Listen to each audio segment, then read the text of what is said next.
Every time you buy something, you're part of a massive economic story. Today, we're looking at the other half of that story, supply.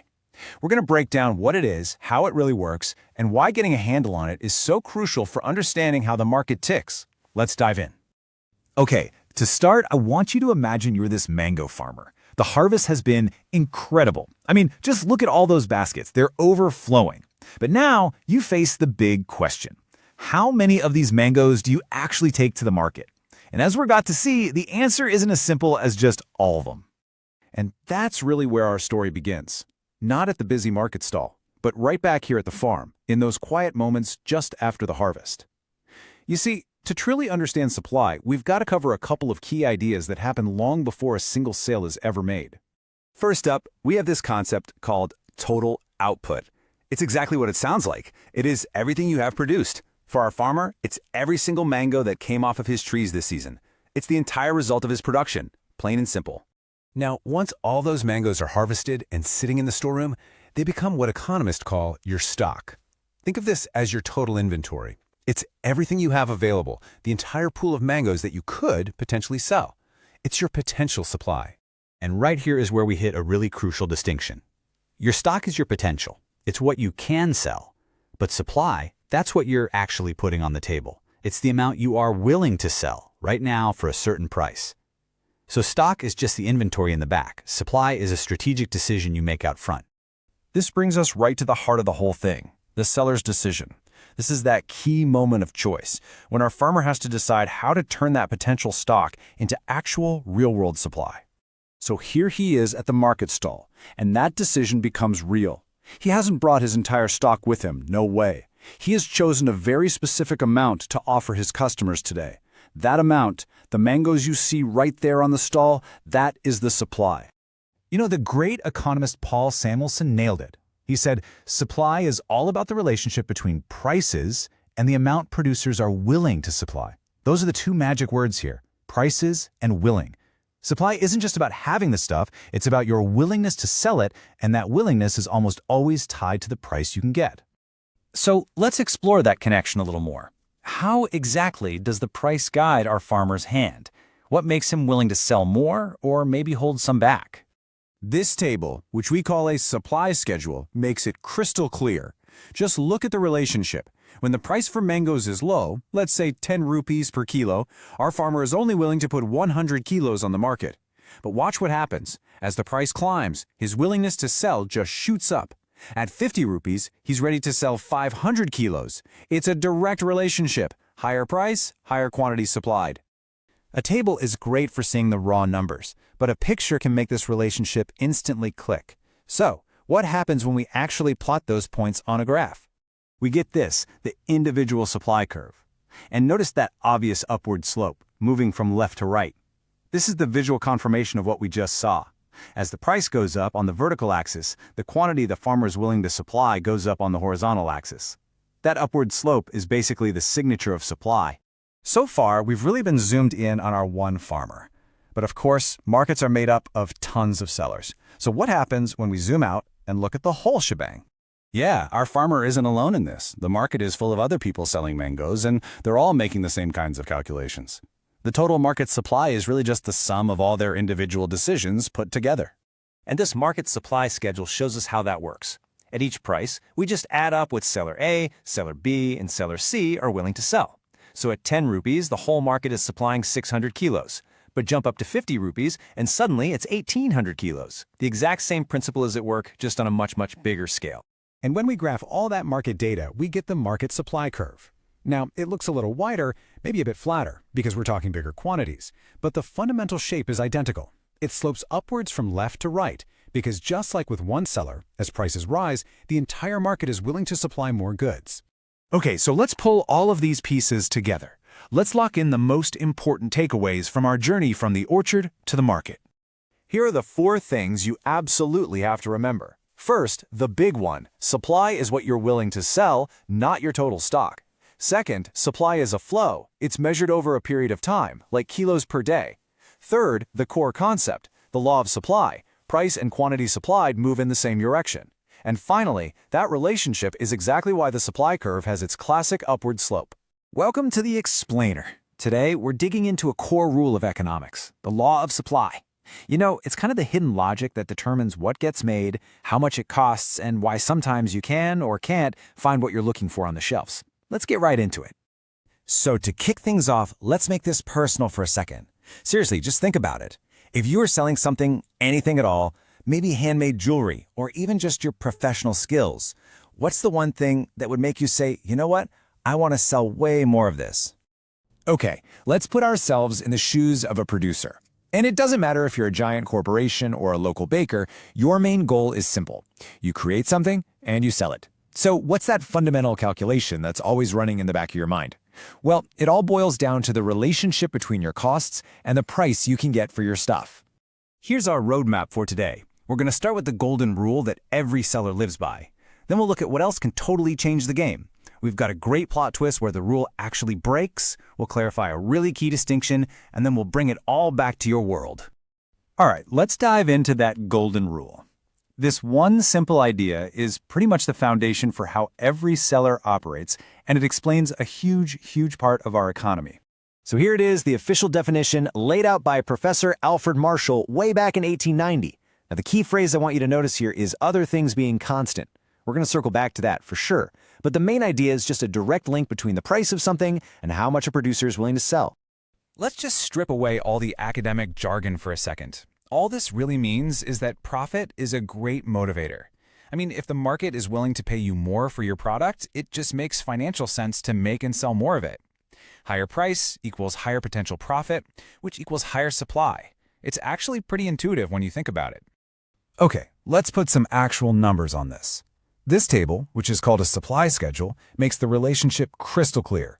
At a price of 10, a producer supplies 100 kilos. But when the price doubles to 20, they double their supply to 200. You can see this perfect, direct relationship just marches all the way up the table. And here's what's so cool. When you plot that data on a graph, this is what you get. It's the classic supply curve, and you can see it sloping upwards from left to right. It's just a picture of our rule. As the price on the side goes up, the quantity supplied along the bottom goes up right along with it. So, we know that price is the star of the show, but it's not the only actor on the stage. Remember that phrase from the definition, other things being constant? Well, now we get to ask the big question, what happens when other things aren't constant? These right here are what economists call the determinants of supply. Just think of it like this. If you get a new, more efficient machine, that's better technology. It lowers your production cost, right? So you can supply more at the same price. But on the flip side, if the cost of your raw materials goes through the roof, you just can't afford to make as much. And it's not just that. Things like taxes, bad weather, or even what you think the price will be next week can all change your willingness to sell today. So far, this all seems pretty straightforward. Higher price, more supply. But now it's time for the plot twist. Because you see, economics is all about human behavior. And sometimes, well, humans do things that kind of break the simple rules. Let's think about your own labor for a second. Your wage is the price for an hour of your work. So according to our law of supply, a higher wage should always make you want to work more hours. But is that really true? I mean, would you work 24 hours a day if the pay was high enough? Probably not. Okay, this is where it gets fascinating. The data here reveals something really strange. Look at what happens. When the wage goes from $100 to $200 an hour, the hours worked go up from 5 to 7. Okay, that follows the rule. But when the wage jumps again to $300, the hours worked actually decrease to 6. Why on earth would somebody work less when they could be earning more? This whole phenomenon creates what's called the backward bending supply curve of labor. And the reason is actually pretty simple. It's leisure. Once your income hits a certain point where you're comfortable, the value of an hour of your free time, to spend with family, on hobbies, or just to rest, becomes more valuable to you than the money you'd get from working one more hour. And it's not just about labor. Think about it. A farmer can't instantly produce more wheat just because the price goes up. They're limited by the harvest season. A grocery store has to sell its perishable vegetables even at a discount before they all spoil. And you definitely can't just create more rare antique coins, no matter how much someone is willing to pay for one. So this brings us to a really crucial point. We have to understand the two very different ways that supply can change. Now, this is a concept that often trips people up, but it's super important for getting the full picture. This slide lays it out perfectly. On the left, a variation in supply is only about a change in price. You're just moving up or down along that same supply curve we saw earlier. But on the right, a change in supply is when one of those outside factors, like new tech or a new tax, comes into play. That doesn't just move you along the line, it shifts the entire curve, either to the right or to the left. Okay, let's start to wrap this up and connect all the dots. We've gone from a really simple rule to its complex exceptions and all the nuances of how supply can change. So what's the big takeaway from all this? The law of supply isn't just some boring graph in a textbook. It's a dynamic, living principle. It's the logic behind countless decisions being made every single day by all the producers and sellers all around you. It's driven by price, sure, but it's constantly being shaped by technology, government policy, and even our own human psychology. All right, let's talk about something I think a lot of us have dreamed about: opening our own coffee shop. It sounds amazing, right? But it's not just about the vibe and the great coffee. It's a business. So how do you actually make it work? Well, today, we're going to dig into the economic toolkit every single entrepreneur needs to have. Seriously, have you ever done that? You're sitting in your favorite spot, sipping a latte, and you think, you know what? I could totally do this. It's such a common dream. But here's the thing. Turning that dream into a real, breathing business, well, that takes more than just passion and a good espresso machine. It's all about understanding the numbers. So here's what we're going to do. We're going to build a business from scratch, right here, right now. Let's imagine we're following a brand new coffee shop owner. And through her eyes, we're going to uncover the key economic ideas that, honestly, every business owner, whether you're selling coffee or code, really has to get. Okay, so where do we start? First things first. You got to know how much money is going out. What does it actually cost just to unlock the door and turn the lights on every day? And the first tool in our entrepreneur's toolkit is something called total cost. And really, it's just what it sounds like. It's the grand total of every single penny you spend. Think about it. The rent, the power bill, the beans, the milk, the person you hired to work the counter, all of that rolled into one number. That's your total cost. Okay, but here's where it gets really useful. That big total cost number isn't just one giant blob of expenses. Nope. We can actually split it into two very, very different categories, what we call fixed costs and variable costs. And trust me, knowing the difference between these two is absolutely key. And this lays it out perfectly. Look, your fixed costs are, well, they're fixed. They're predictable. Your rent payment doesn't care if you sell 1 cup of coffee or 1,000, right? You still got to pay it. Same for that fancy espresso machine you bought. But your variable costs, they move. They change. The more coffee you sell, the more beans and milk you have to buy. It's a direct relationship. More sales equals more of these costs. Makes sense, right? Okay, so you've got your total costs figured out. Now you can ask a super practical, super important question. All right, all things considered, what's it costing me to make just one of these lattes? That magic number is your average cost, and you can probably guess why that's so important. It's the foundation for figuring out how much you need to charge. So let's put some numbers on this to make it super clear. Imagine our owner's total cost for making, say, 40 coffees in the morning is 800 rupees. To find the average cost, you just do some simple division. You take that total cost, 800, and divide it by the number of coffees, 40. And boom, that's 20 rupees per cup. Now she knows it costs her 20 rupees to produce each coffee. That's a powerful piece of information for setting her prices. All right, enough about the money going out. We've covered the costs. Now for the fun part. Let's talk about the money coming in. So our next big concept is total revenue. And it's basically the mirror image of total cost. It's all the money flowing into the business from your customers. Every time someone buys a coffee, that money goes into the register, and the grand total at the end of the day, that's your total revenue. And calculating this, super easy. If our owner sells 15 coffees, and she's charging 200 rupees a pop, you just multiply the two. 200 times 15, that's 3,000 rupees in total revenue. Nice. So, you probably saw this coming. Just like we had an average cost, we've got an average revenue. It's just asking, on average, how much did I make from each thing I sold? And for a straightforward business like our coffee shop, this one's going to be pretty obvious. So let's do the math again. We take that total revenue, 3,000 rupees, and divide it by the number of coffees she sold, which was 15. And what do you get? 200 rupees. And you're thinking, wait, that's just the price of the coffee. And you're exactly right. For a simple business where everything has one price, your average revenue is just the price. Okay, totals? Check. Averages? Check. These are great for getting a snapshot of your business. But I'm going to let you in on a secret.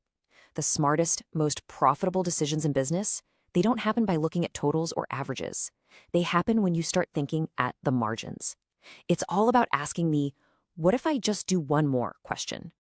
And that brings us to marginal cost. This is a game changer. Forget the total. Forget the average. Marginal cost is laser focused on one thing. What is the additional cost of making just one more unit? Not the whole batch, just that very next cup of coffee.